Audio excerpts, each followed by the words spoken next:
this week we're celebrating Carers Week 2022 and shining the light on the fabulous care workers in the industry. Rather aptly, we're now joined by Kelly, stay-at-home operational manager, I hope I've said that right, and Danielle from our care team. Hi guys. Hiya. I hope I've said that correctly. Yeah. Thank goodness for that. Like, mission 1 done. Let's see how far we get through. So, Stay at Home has been providing excellent care to elders and paediatric packages all across Cornwall. Could you help me here? I've not heard of Carers Week 2022, or Carers Week in general. There seems to be a day or a week or a month or even a year for some things now. Tell me about this week. What is it that this week is aiming to do? I'm obviously I know what carers the appreciation that carers should get, and so I think COVID's probably highlighted a lot of underappreciation for working in this sector, and so although I haven't really celebrated before, maybe I think that was probably what it was aimed to do, just highlight the really amazing work that goes on in Cornwall with Stay at Home, which obviously Danielle gets up to, and across all of the care agencies, because it's like the third biggest employer, isn't it? Health and social care.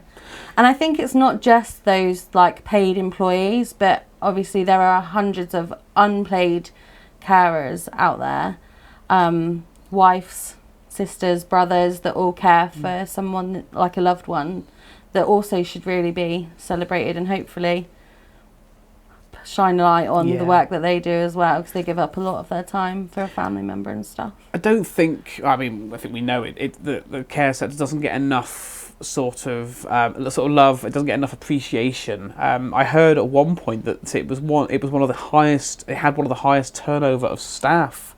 I don't know if that's still true at this moment, but during COVID, that was a stat that got thrown at me, which does say a lot. It shows that the work, it's not easy work, but at the same time, I've heard it's very rewarding work. Mm-hmm. I've got a friend actually who, I'll say it now, who went into care work recently, did not think it'd be something for him, and he said it's very hard work. But he said it's very, very rewarding for being able to see the smiles on some people's faces and bits and bobs like that. And I said to him, people like you don't get enough thanks. With COVID, obviously, we've seen a lot of that coming through for the NHS, and then it's sort of gone down the line a bit, and now we're seeing it more with the care sector. So to have a Carers Week, I think it's needed, really, isn't it? Yeah, definitely, I'd agree. And Danielle's very similar. You haven't been working in care all that long? Since about February. Yeah. And honestly, it's honestly changed my life. I absolutely love it. Have you had any sort of standout moments that you can share with us? Things that have made you realise? Putting her on the yeah, just spot. got to do that You're right now, mean. right at the start. Is there anything that that has really made you go, yeah, this is really worthwhile, or I'm really enjoying this? It's just the little things, really, like when you're doing something that's so maybe small to you, and then someone smiles at you or laughs, and you made that massive difference to their day. To me, that means more than what you could actually imagine. Yeah. And I didn't realise how rewarding that would be, just getting that little smile from someone Really and making nice. that little difference to their day. I find that's quite... I ask that question a lot, and I find that's quite the most common answer I get, and it's a really lovely answer to get, because it might take a lot of work to do something to get that little smile, but that's what you're aiming for, isn't it? To give somebody that peace of mind, that quality of life, where they may not have been able to get that otherwise. Yeah, definitely. Like something that might seem really like mundane, like reading a story to someone or reading a newspaper to someone that's an everyday thing. It might be a massive thing to them that they really enjoy, and you've made a difference in their day.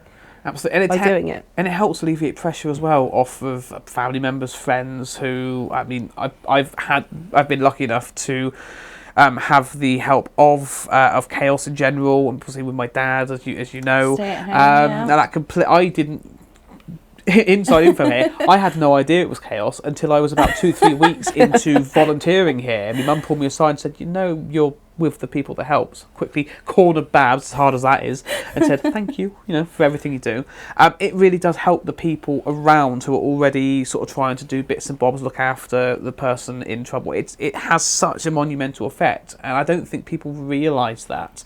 And also, not just the care as well, but there's organisation happening behind the scenes. You've got admins, you've got people who are trying to organise people. It all goes into the same. It takes a lot of organising. Absolutely. I don't Definitely. think, like, in general, people realise, like, the difference that carers make to just not the person, but the whole family.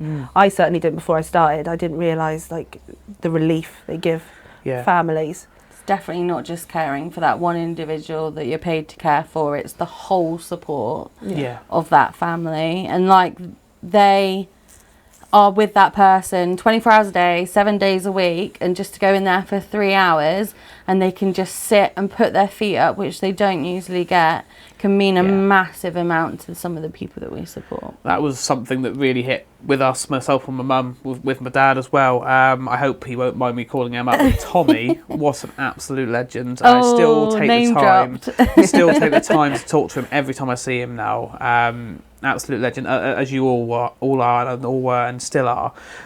It was having that moment to know that me and Mum could just sit down and chill. We would have that moment and look at each other and go, "This is really helpful, isn't it?" We're like, "Yeah, it really is." And people need to understand just how thankful we are and how thankful people need to be for it.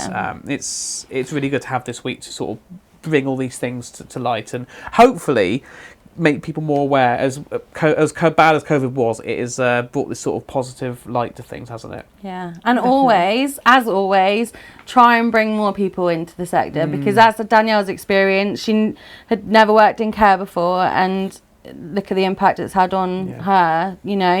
That could be this case for so many other people that haven't worked in care before. And, all they have to do is give it a try. And you either love it or you hate it. It is probably a little bit like Marmite.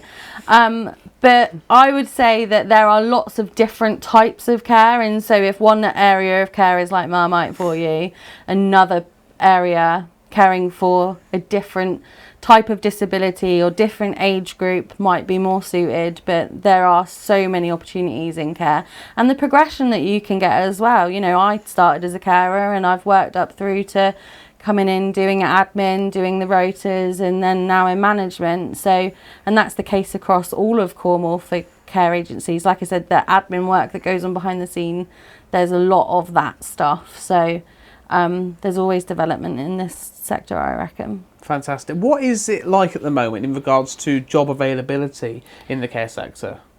There are probably, I haven't physically looked on some websites lately, but my guess would be the situation hasn't changed much with recruitment. From some of the meetings I've been to with adult social care and stuff, there is still a massive need for carers.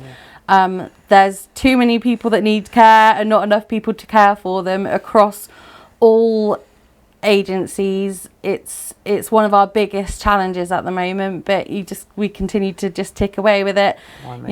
If you can get a recruit or 2 recruits in through the door each month, then you're building that and sort of being able to care for more and more people each month.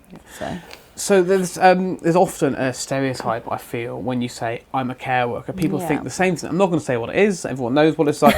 Everyone sees the worst of the situations, and that's not the case. Like you said, there's so many different ways of being a carer, of caring for people. Could I just talk a little bit about elder care? Could you give us a little insight into what that is actually like, the realities of it, rather than the stereotype, shall we say? So obviously we care for people in their own homes. So our experience of elder care is probably a little bit different to like people that work in a care home or something like that, because people that are in their own homes will generally have have to have, the ability to be able to be left alone for some periods of time. And so there has to be a level of independence there with that.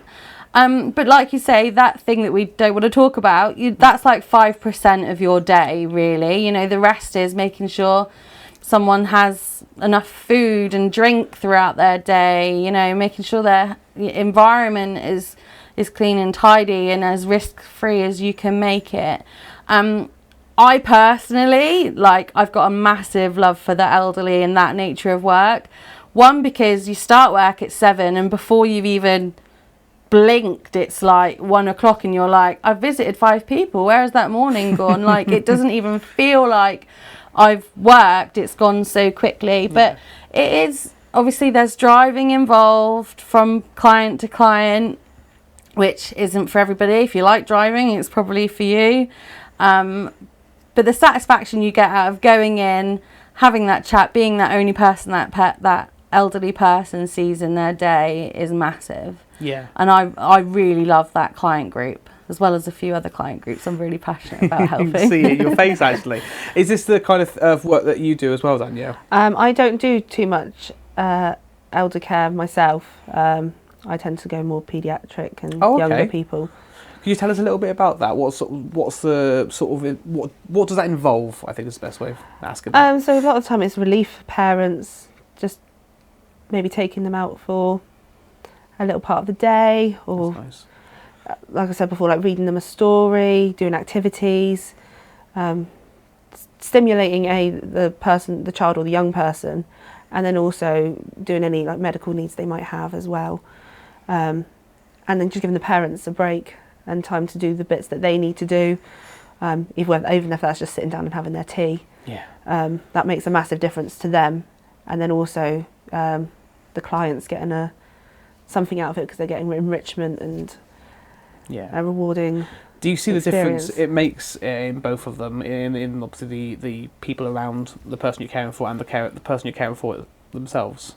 Oh, definitely. Like, you see it going into houses that just having like the chance to have a cup of tea, take their weight off their feet for 2 minutes, just might be what they needed. Just sort of see the stress relief from them and just have a little bit of time. And that's something that I don't think gets talked about either. Like, carers don't just do their caring bit and then leave. I say this for every single carer I've seen. They're always checking in with family, friends.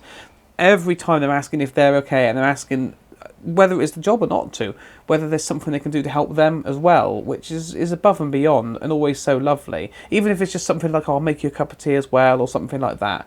If you're putting the kettle on, you might as well put it on for the whole family, ain't you, to be fair? Wouldn't dare be caught doing that. And we have quite a lot of people that we care for as well, especially in the elder type of thing, that the relatives don't live down here, or they live a really long way away, and so we're usually that link between that elderly parent that lives in the community or family member. They can't usually they might not be able to speak on the phone to that individual, but we'll be the next port of call that they try to ring to say, is everything okay with that individual? So we have quite a lot of elderly people that we support that is the case as well, is that it's reassurance for people that live maybe further afield that their family or loved one essentially is okay. That's a huge peace of mind to give somebody as well. And someone's seeing them at the end of the day, because we all know what it's like if you're unwell for a period of time and you can't leave the house. The kind of effect that has on a person's mental well-being, and so going in, having that smiling face and cheering them up for that day is important. Well, we've talked a lot about loneliness as well come COVID.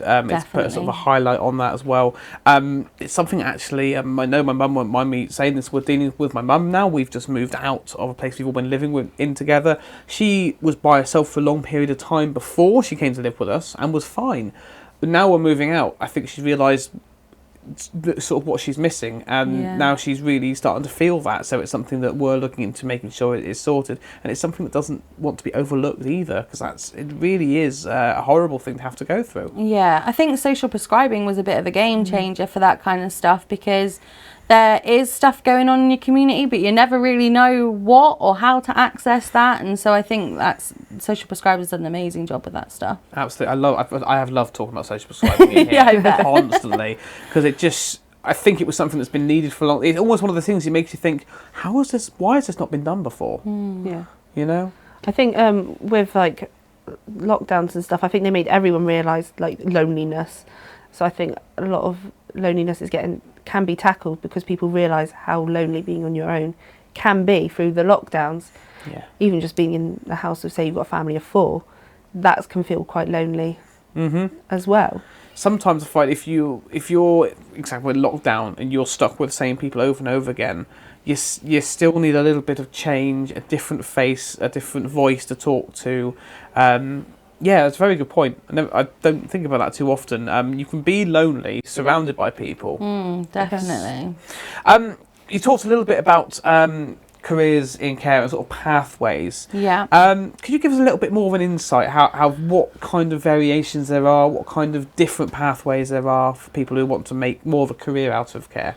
So obviously you've got we've had quite a few staff that have come and work for us at Stay at Home that have started off as a carer on the ground, and then they've gone off to do like their nursing, so there's like going into that element. We had one staff member who was like studying psychology alongside working for us. They were interested in working in more mental health, and so they did that nature of work for us and got experience, as well as studying alongside of that. We probably have quite a few people that are studying alongside working for us for various different things, because I think care is really flexible in the way that you can work. If you're only available between 7 and 9 2 days a week, like, we can find some people for you to visit between 7 and 9 2 days a week, so it's really flexible for people, and it's good for them when they can learn alongside. Obviously we develop our staff, people get the opportunity to do like their level 3 in health and social care. Brilliant. And stuff. But yeah, going on to nursing is probably the most common one that we've seen that people do. But that might be something to do with we provide sort of clinical care to the people that we support. So our paediatrics packages. So they get a taste for that clinical aspect at work with us, and then go, actually, I'd really love to do this on a larger scale. So off they go into nursing and stuff. But as obviously there's coming up through the ranks as well, like I said, working on the ground as a carer, then going on to be sort of team lead or key worker, then quite often coming into an admin position where they might be involved in more of the assessment and care planning side of care, and then on to the care coordinating as such, where you have a group of clients which you're responsible for making sure that everything in their care is okay. So there's lots of different levels. Yeah, I can imagine there's bits and bobs there extra as well, but I feel like before I started coming to Chaos, I had that same stereotypical, there's only really one thing you do, there's not really much of anything you can get to, but I've been proven wrong so many times over, especially when I have interviews with the likes of you both. If you are looking for a career, there is plenty of chance and choice and training. Definitely. Don't hesitate to do it. Could I ask you, Danielle, if you used to give anyone some sort of one piece of information about working in care for someone who maybe hasn't worked in care, to sort of not entice people in but make it seem more appealing, what do you think it would be? Well, like you've been talking about, like what everyone thinks about when they think of care. Yeah. I had the same reservations for years. I wanted to do it, but I couldn't get over that aspect. Yeah. And honestly, after a week, you don't think about it. Okay. Like, for me, like, that was a big hurdle, and then I was like, oh, you don't actually realise it. But that side, like Kelly said earlier, is like, that's like maybe 5%. The rest of it is so rewarding that I had no idea how rewarding it would be. And I go home at the end of an evening and think, I made a difference to them people's day. Or not them, them people, them whole families. I've made a difference. I've allowed someone to have their tea. Just them little things makes me feel happy that I've done my part. And I actually don't feel like I go to work. I feel really like nice. I go and see people, help them out, and then go home at the end of the day. And I love it. It's really lovely. I feel like I didn't prep this. That was perfect. That's like from the heart. I put you on the spot there. I know, really put her on the spot. I think that is a lovely way to end this. I want to say a big thank you to both for coming in today. A huge thank you to obviously all of those working in care. It's not been an easy couple of years, obviously, and we are all so grateful from before, during those 2 years, and after.